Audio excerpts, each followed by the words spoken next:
What's up, guys? Welcome to Daily Dose of Reddit. This is your host, Zach, and today's subreddit is r/entitled people. I almost messed up there. Actually, I did, but I'm leaving it in there because it's charming, right? This story's called Entitled Customer Demands a Refund and Karma Got Him in the End.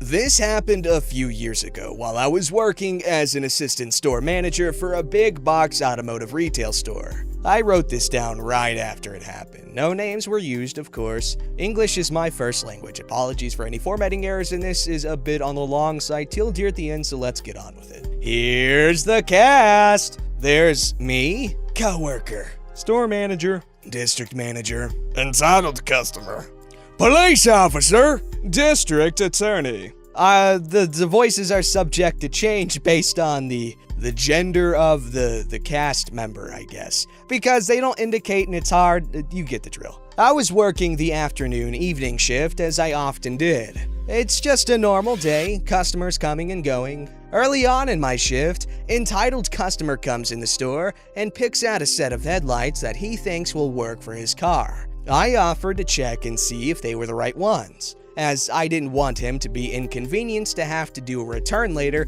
if he had picked out the wrong item. He declined and said he was in a hurry and he knew he had the right item and to stop wasting his time. I cashed him out and he went on his way. Before leaving, I informed him that our company policy was that if any electronic item were opened, that it could not be returned. About an hour later, entitled customer came back to the store, demanding a refund that I sold him the wrong product. I again informed him of the policy and asked if he had opened the product and tried to install it on his vehicle, to which he said yes. He then made a smart-ass comment about, "Don't you know you have to open it to see if it works?" In no way, shape, or form did I have an attitude when I told him that if he would have let me do my job and look up the part that he wouldn't be in this situation.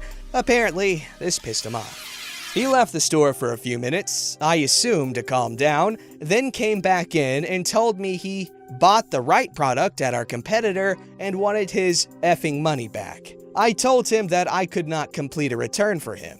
I pointed at the return policy on the counter. He said he didn't give an F, he wanted his effing money or there would be hell to pay. I told him he was no longer welcome at the store and he needed to leave, to which he refused. I told him that if he didn't leave, I would call the police and have him arrested for trespassing and causing a disturbance. He said, "If you call him, I don't give an F. I want my $20. Unbeknownst to me, a coworker was already on the phone with the police dispatch telling them that we had an unruly customer in the store and they refused to leave. Entitled customer finally realized he wasn't gonna bully me into giving him his return and started to walk out while saying, "Don't let me get your bench ass outside of here.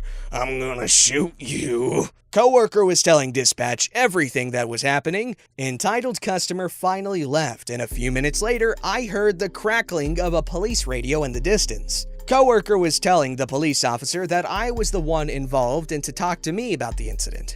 Police officer came over to me and asked for and ran my credentials, also asking for the details of the incident. I told police officer what happened and told him we have it on security camera also. I offered to show him the incident and give him a copy as we would be pressing charges. Police officer looked at the footage of the incident and took a copy for evidence purposes. He wrote the report and had me, coworker, and a few other coworkers write statements as to what happened. Police officer asked if I knew entitled customer's name. I told him I did and could also provide his address and phone number as it was in our computer system for warranty purposes on other items. When I told police officer entitled customer's name, he said, "I know who he is. He's a bad dude and do not take his threat lightly." I told him I wanted to press charges for terroristic threats, trespassing, and disorderly conduct. As per company policy, I had to write an incident report for the trespassing and the police officer showing up. I also notified store manager and district manager immediately after the police officer left. Towards the end of my shift, police officer came back to the store and informed me that they arrested entitled customer on outstanding warrants and the new charges. He told me that the district attorney would be in touch with me about testifying in court. A few months later, the district attorney called and asked for me to come to their office to have a recorded interview and to bring any witness statements I had. I did as requested. Once Entitled Customer's court date got closer and I was preparing myself to go testify, I received a call from the district attorney telling me that the charges were dropped, that I didn't have to testify in court. I asked why Entitled Customer's charges were dropped. He told me that Entitled Customer has made a plea deal, and the charges from his warrants were going to put him in prison for a long time. Being curious, I asked District Attorney what the charges were from Entitled Customer's warrant, and he told me, "I cannot release that information at this time." I asked when his court date was gonna be, as I wanted to try and be there. Luckily for me, I wrote the schedule at work, so when I found out the date, I gave myself that day off. I went to court and found out that Entitled Customer had been charged with first-degree murder, conspiracy to commit murder, felon in possession of a firearm, and all the charges that go with it, and multiple drug-related charges. He was found guilty on all charges and is currently serving life without parole. After the court case, I thought to myself that somehow I had a hand in helping catch this guy. Police officers didn't know where he was until I gave them Entitled Customer's address. But to think that they got the information over a $20 return that couldn't be made. I know eventually the police officers would have caught him, most likely over something stupid, like a blown headlight. Karma wins again. Wow. I think it's so funny when huge criminals get caught over something stupid. Like Al Capone, he got freaking busted on stupid tax evasion. All taxation is voluntary theft, and the IRS is a real-life thieves guild. I said it. Is it relevant? No, but I need something to say.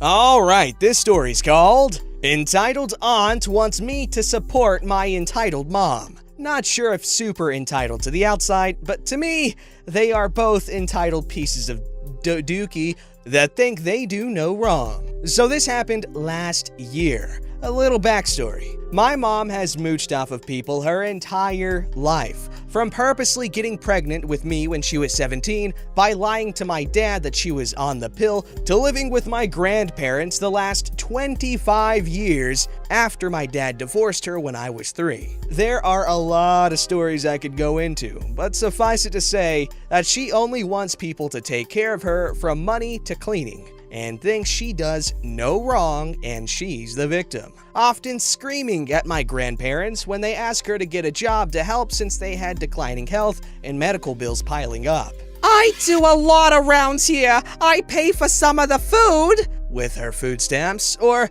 "everyone always blames me for things," and goes on a tangent trying to guilt trip and bully. My granddad, now that my grandmom has passed away 3 years ago now. There's a story here too, how she declined quickly from lack of care thanks to these people. Granddad wouldn't put up with it anymore and sold his house to move into a nursing home, leaving my mom, her other 2 teen kids, aunt, her husband and kids, and my uncle, who is probably autistic to be honest, without some place to live. This was finalized about 4 months ago. My mom, with 2 kids, is now living in a crappy, leaking, barely functioning camper in a Walmart parking lot. My dad has tried his best to shield my brother and me from most of the insanity growing up, even spending $20,000 in legal fees to get full custody. But it doesn't stop her from asking for money, trying to crash at our places, etc., etc.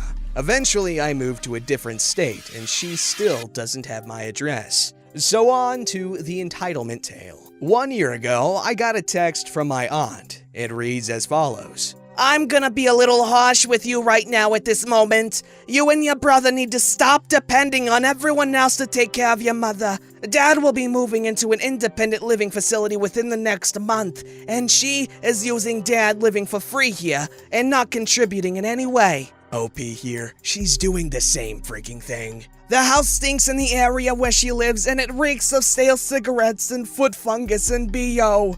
She needs to get her act together, and if need be, y'all need to help her get it together. It has come to the point where there are arguments constantly about her nastiness. Dad being in the hospital for the last few days and now at a rehabilitation center. He needs to have it stress-free at this house, and he needs to be able to sell this house. The one main complaint to people that would come to look at this house was the smell that was in this house. And that should never ever be something that is complained about in a house that is being shown to sell. I apologize if this seems rude, but at this point I don't really know what else to do. You and your brother need to step up and start taking care of your mother some way, shape, or form. Your mother is always boasting that you make $70,000 a year, but yet you never help her out. You are to take care of your parents just like they're supposed to take care of you. If at some point in your life you devoted your life to God, you are still a Christian. Whether or not you live that way or not, are sealed for the day of redemption. If she doesn't find a way to get out of this house within the next week or so, she will be without a house. I'm sorry, but that is the cold, honest truth. She has a car, but she won't fix it. I understand it is an easy fix, but she has too good of a thing with the free taxi service and Brian. The truth of the matter is that she will not have a place soon. Brother needs to help where he can, and so do you. And if you want to start a fight in this house, then complain to your mama. But I hope you don't, and you do the right thing. Now, understand that my brother and I have spent our lives trying to make something of ourselves. My brother just got on his feet and a good job in his early 20s. I just moved to a different state and started to get my life back together after some incidents. I'm 27 at the time. My aunt does the same crap that my mom does. She has 2 kids there and a husband. She refuses to work and thinks she's better than everyone and really annoyingly religious. I decide not to text back. At the time, I was furious because she knows how hard we've worked to be where we are and still is asking us to support our entitled mom. So I decided to copy-paste the text to my dad. Here's where some crap gets ugly. This is his text to my aunt. Sorry for errors in this part. He's not a great texter.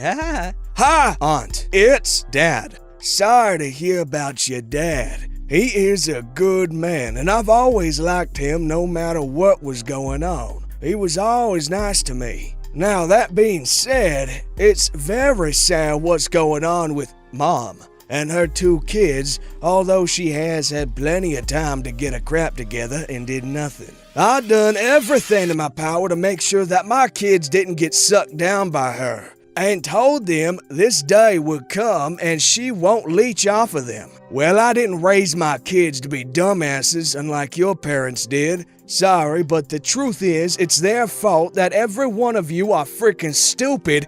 And I mean all 4 of you are freaking worthless and stupid as hell, and I saved my kids and helped them to have a good life. And it is not their responsibility to raise their worthless ass mom. It's sink or swim, and I would advise you to put her on the street and let her swim on her own. But don't guilt trip my kids, which are fully aware that this day was coming. And they are not dumb enough to let it happen to them. That stupid little woman will suck the life out of my kids, and that crap ain't happening. So leave my kids out of it and put her on the street where she belongs. I didn't raise stupid kids, and both of them are smarter than all of you dumbasses put together. So take your guilt trip and shove it up your ass. Have a nice damn day. After that, I think my aunt took an exception to the text and absolutely blew up my phone, saying, "I don't deserve this treatment. Is this what I get as your aunt? You've really become selfish." Then she starts talking about how God loves me and crap, and this went on for days. It's been a year later, and I have not texted her back. I will not get dragged into the toxicity and support my able-bodied mother who doesn't want to do anything but get handouts. There are a lot more stories, past and present. Let me know if anyone cares to hear them. It's entertaining at least. Ha! Your aunt got torn a new one. That's a cool dad. That's a cool dad. This story's called He Thought He Was Entitled to Laughter. A couple of years ago, my mother died. Tragically, unexpectedly, at the young age of 50. It was a horribly traumatizing night and few weeks for my whole family. I have 4 siblings, 3 of which were young teens at the time. As you can imagine, I was not in the best headspace for a while after this. but a girl has to pay bills. So after 2 weeks off, I went back to one of my jobs at the grocery store. It was my second shift back there. I was working the register around 7 at night. A middle-aged white man and his 10, 11-year-old son came through my line. The man started out fine, then proceeded to wink at me and make a stupid joke. For the life of me, I can't remember the joke. Something anyone in the service industry has heard hundreds of times. It isn't ringing up, must be free. What I do remember is I was at the end of my 8-hour shift and still emotionally decimated. I didn't laugh, just nodded and continued ringing up his groceries. The silence that followed his joke was deafening. Then, "Really? Not even a damn word?" He then turned to his son and said, "Some people have no sense of humor. Don't even try with them. That's why they work at places like this." I feel bad for the son that will grow up being just as poisonous. That's messed up. You better not freaking do whatever the hell the dad did, because then you'd end up making stupid jokes and getting mad and upset when someone doesn't think your stupid joke is funny. Stupid joke maker. Don't forget to like, subscribe, and hit that bell to never miss an episode.